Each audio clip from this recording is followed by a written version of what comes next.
Welcome to our lecture, mini lecture discussion, argument about Mary Wollstonecraft. And we've subtitled this Equal Education, Men and Women Learning Together. And we were just commenting on the fact that there is a dearth of female authors in our course this semester. At least you have us to kind of make up for that balance, gender balance, hopefully. But that, Mary Wollstonecraft is a really good example of the way that you can have different people bring up concerns about education that seem to have been overlooked by most of the other people that we've talked about so far, specifically the role of gender in education. And I like Mary Wollstonecraft for many reasons. One of them is that in her work that we read for today, you see her pulling together ideas from Locke, from Rousseau, and reformulating them, saying, well, this makes sense, but we need to do it this way. Or, this was explained nicely, but I don't agree with it. You're wrong, Rousseau. Sorry. So we see her as kind of this receptacle of the ideas that have come before, and oh, whoops, there we get that again. And then someone who is once again trying to move social progress forward. Right. And I think that, I just had a thought, but that she's a great example of critical thinking. Yes. If we talk about what we want to do with these texts, she reads Locke, she reads Rousseau, and she says, yes, but, or yes, and that she's able to add, Yes. take the text and do something more with it. Yes, she shows that she understands it, and then she moves on with it. Yeah. And that's true critical thinking. Yes. Yeah. So Mary Wollstonecraft, as you can see, lived in the second half of the 18th century, and she in England, and she was raised by a father who had some money but squandered it as the children grew, so they became poorer and poorer. So she really had an understanding of the need for education of the poorer part of society, which is not something that we've seen a lot of attention paid to so far. And although she had a basic education, most of her education came through her own efforts, through reading. And you can tell that from a lot of her works, the sources that she cites. For instance, she's clearly read Rousseau, she's clearly read Locke in what she's talking about in this text. She opened a school for girls when she was when she was a young adult, and discovered it was a lot of work, more than she expected, especially to try to figure out how people should be educated. So it was not a great success of a school, but she seemed to have learned a lot from it. And like almost everyone we've been reading this semester, her ideas about education are inextricably bound to her ideas about politics and about social programs, social good. And that she was not just a champion of education, but of rights, and that she felt that a lot of the systems that were in place, especially about property and giving people with property the right to vote, the right to be educated, and not giving that to other people, that was really in the way of stuff. And so she was considered scandalous partly for her opinions, which were very progressive for her time, also for her life, which was considered very progressive for its time as well. But normal now. Living with a couple of men before she was married and only getting married when she got pregnant. By the way, she's also the mother of Mary Wollstonecraft, Shelley, who is the author of Frankenstein. So, which is, we're not going to go into that very much, but because really Mary Wollstonecraft is worth knowing on her own. Yes, but she educated her daughter very well, or like at least her daughter was educated well. Yes. Okay. So, as we open our books here, we'll start with the idea that Mary Wollstonecraft is attacking, which is what she sees as this false system of education. She sees the education that is right now, she's talking about the education for the upper classes, as something that is imposed by men on women for their own purposes, the men's own purposes. She doesn't think that women are being educated right. They're being educated to be the mere pleasurable toys of men. And that's bad for women, and it's bad for men. Yeah, and so I think this is the first time that we've seen someone say it's not just about, well, maybe not, maybe it was back with Mino in the sophist, but that education can be damaging to people, not just liberating to them.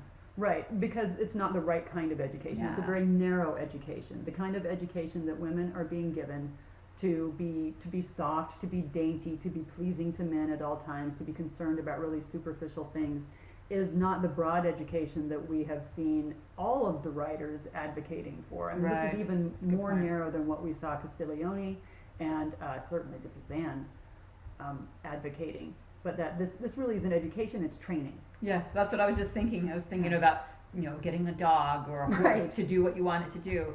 And so one of the things that she complains about this false system of education is that again, it's bad for the women because it treats them as subordinate beings, it turns them into objects, but it's also bad for society. And she tells a story at the end of this essay about a woman, upper class woman clearly, who is so sad and cries over a bird that's caught in a snare, but is unable to see the suffering of her servants and the way that she is mistreating them because her education has not given her the ability to understand those things. That the education that she's been given has prepared her only to be a pampered, spoiled, lovely, stupid lady.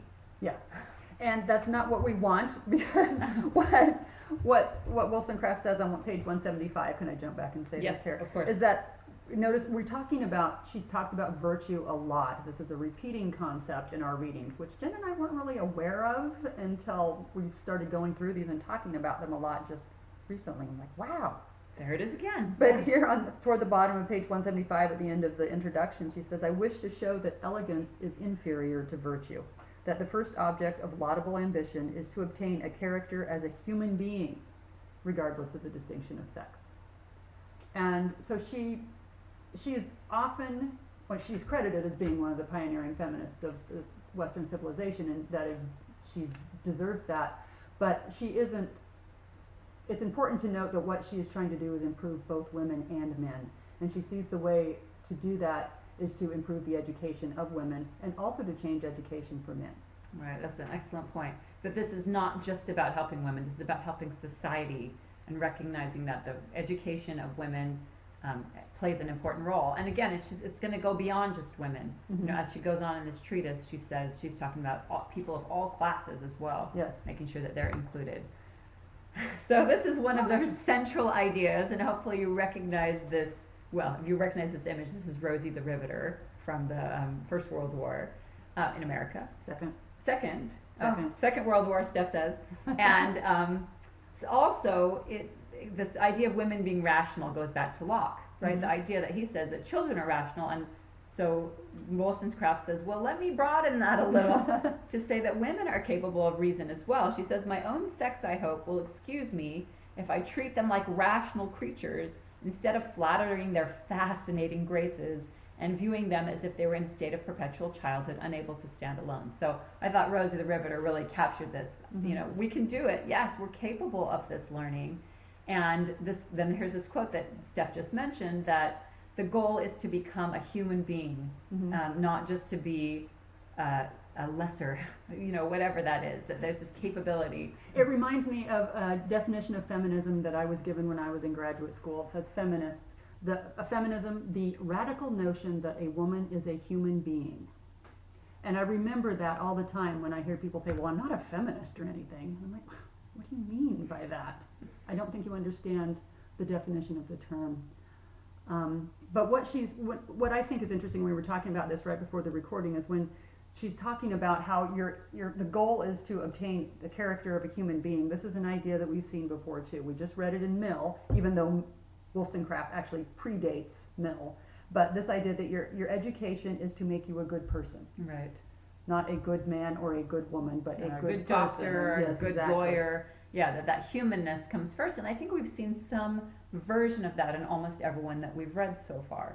That this education is cultivating the self and the virtue, that virtue comes first and the expertise comes afterward. So she sets up on the bottom of page 175 some goals of education. And I was really struck in reading these, that these are not cognitive goals so much as they are the soft skills that we've kind of talked about. That education should slowly sharpen our senses, make us more able to experience the world around us, which I think is a beautiful idea. I know that's been true of my education. Art education, for instance, has taught me to see things I don't think I would have seen before. And that education should form our temper, so in the way that we can manage our emotions, which is the next, regulate our passions, get our understanding working, and that ultimately, and here's a repeated theme, ultimately the goal of education is that we learn to think. That's what we come out. And she doesn't talk at all about, subject matter and those kinds of things. This is the goal, that we learn to think and reason in whatever sphere we happen to be working. And we learn to get along with one another. Yeah. That's really Yeah. that's really important to her. This is why she believes that. Is this on the next slide? Am I jumping ahead? I don't know. Okay. I guess we can go to it in a second. But the idea that if you expect men and women to be married to each other, as she says, is a goal, they should get married to each other and do it early. But that if you really want them to get along with each other beyond this very early period of being infatuated, that they have to know what the other sex is like, and they have to be raised with each other from children. They have to learn how to practice dancing together and being together in class and all these sorts of things that we take for granted now. But you know, if the other gender is kept as a stranger to you all your life, how on earth are you supposed to get along with them when you suddenly find yourself married to someone? Right, and this is one of the big critiques she has of Rousseau's Sophie, the woman that he's created for his Emile, is that she is not his equal. She cannot, they cannot have this humble mutual love because she has not been placed in a position where she can really be mutual with Right. him in terms of their experience. And so she takes this idea of women's education and expands it into the idea of national education. That the way that these changes are going to happen is for education to be the province of the state. This will be something that the government takes a concern in. This is not enough for just private families to take care of their own. So again, very progressive idea to say it's not just should not just be the province of people who have the education themselves or the experience or the money to be able to educate their children, but that the government, the state needs to be involved in this. And this is in the the late 1700s. And interesting actually that in the United States this picks up more quickly. It seems like around the same time. But this next point is what Steph was talking about a second ago. This idea that learning together, that developing these social affections benefits people in a wide range of different ways. And Wollstonecraft doesn't just want it to be boys and girls together. She wants it to be boys and girls of all social classes together. So she definitely, again, a very progressive idea is that education is not just for the upper class, but everybody needs to go, and you need to interact with everybody at all stations when they're children. So, you know, it's the public schools we have now. Bring together everybody so that they get to see what people are like and, again, learn to get along. And I think that's interesting that she connects that idea too to families, that she feels like sending your students off to boarding school is detrimental to them because they need that interaction with the family as well. Right. And that, you know, she criticizes boarding schools because the kids are only ever thinking about leaving on vacation, and then and then on vacation all I do is sit at home and play video games. And they think that the world revolves around them, and so they need other people, that regular interaction with other people from a variety of backgrounds, to be able to help them to develop the humility and the perspective that education requires. And I think this is really the first time we've seen this laid out so starkly in front of us. Yeah. This idea that class and gender should not be factors in people's access to education. And this goes back to the idea of property that you were telling me about earlier, that she sees property not just as physical property, as land and money, but also as education, as intellectual property. So when she's saying primary education should be absolutely free and open to all classes, she's saying the property of education should be open to everyone. And that's, again, a very radical idea. And you can, if you stop and think, if you have children in public schools, if you pay property taxes into public schools, this is an issue that we still kind of deal with, is who funds it, who pays for it? How is this equal? And why should I pay for someone's education with my money? Right. I don't have kids in school. Why should I pay for that? I mean, she's really looking for a greater societal good as opposed to an individual good. Right. Yeah. And I'm not opposed. That was the wrong word. Opposition is not good. By improving individuals, it improves society. And that's the connection to Mel again, who comes later, you know, who's also saying education is not just about you. It's not just about you. It's not just about your family.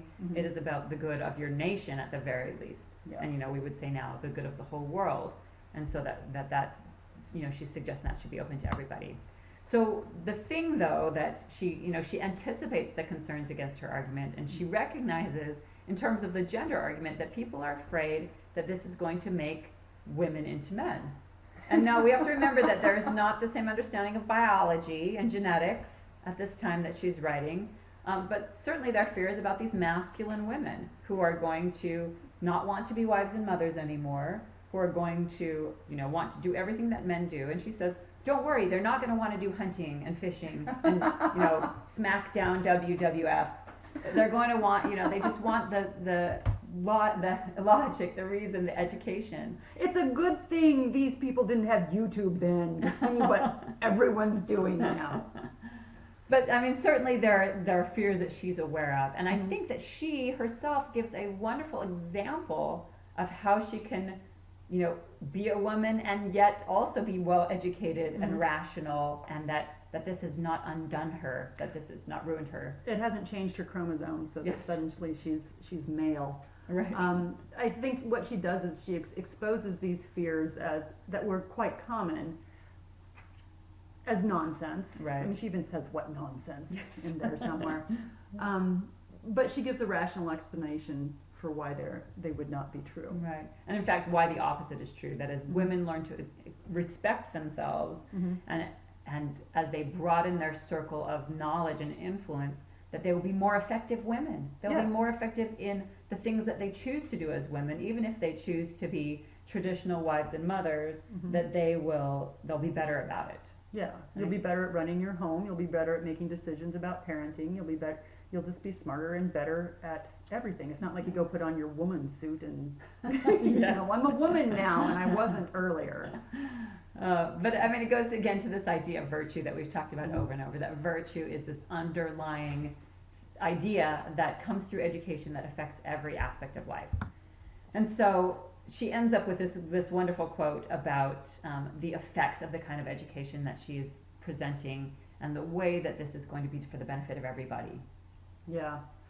She argues, I think quite convincingly, that you can't have virtue for men and a different set of virtue for women, but that virtue has to be a foundation to being a strong human being, and that without that foundation, the logic that you can be virtuous kind of falls apart.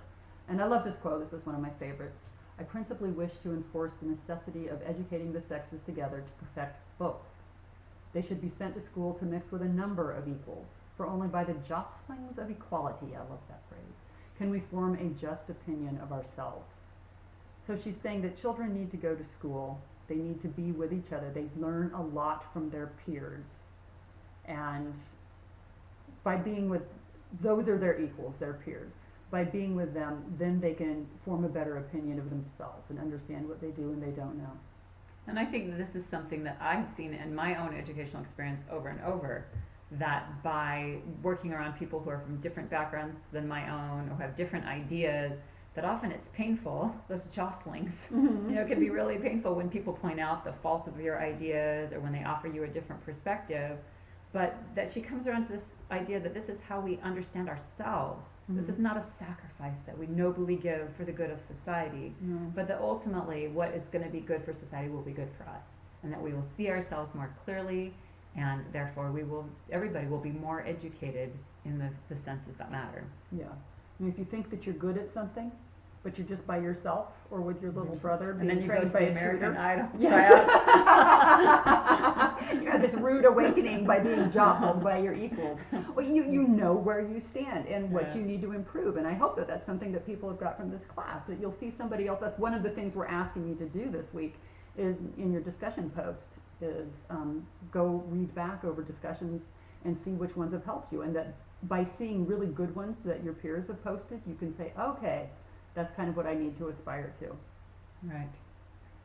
So we'll continue to talk about this jostling of equality, because as the semester progresses, we're moving more and more into the present time where this has become one of the primary concerns. How do we make education equal and yet individual? So thank you for spending time with us.